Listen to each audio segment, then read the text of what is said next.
last na ipapakita ko ngayon yung umawit sa atin. Malakas tong umawit ng pairs ko.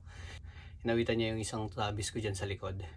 Ayan, shoutout natin si Boss Daniel Duya ng Canada, Toronto, Canada. Ayan, big shoutout sa dyan sa Canada, boss. Papasilip ko kay bossing yung inawitan niya sa atin. Sakto nung nag-inquire sa akin si boss, available yung size ni boss sa mga hawak ko.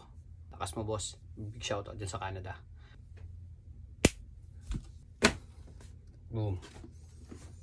Nike Travis Scott na medium olive. So yun yung size ni boss. 9.5 women's, 8 sa men's. Yung inawitan niya.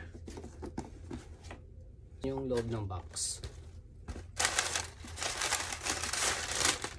Kompleto. Tapos kukunin natin dito yung pair para may pakita kay bossing. Nakita ko lang yung box. Ito yung size ni boss. Mababawasan tayo ng isang Travis natin. So ito yung inawitan ni boss. Tama ba? Check ko lang yung size, baka mamali tayo. Ayan, tama. Ito nga yun, size 9.5 women's, 8 sa men's. Ito yung kinuha sa akin ni bossing.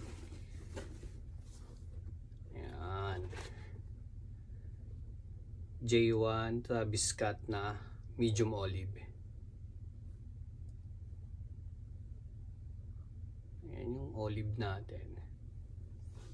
Bango. Ito yung kabila.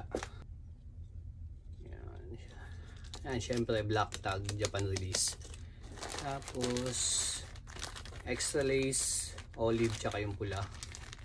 Default lace niya yung puti. Diba? Ayan yung inawitan sa atin ni bossing. Lakas mo, boss Daniel. Ayan. Available pa rin to, full size run hanggang size 13 women's, 11.5 men's available dito. Hanggang doon yung size na pwede natin makuha. So ayan, kung gusto niyo kumuha nitong olive natin, DM nyo lang ako mga quality. Nalo. Thank you boss Daniel. Shout out from Canada. Papadala ko na rin ngayon to para makuha na ni bossing agad. Ayan. Bawasan na yung isang Travis natin. Available pa lahat ng Travis ko dito. DM nyo lang ako pag gusto ninyo. May mga sizes naman tayo. Pag wala dito sa hawak ko, pwede ko kayong ikuha dito. Pre-order natin yan. So ayun lang. Thank you boss Daniel. Bye.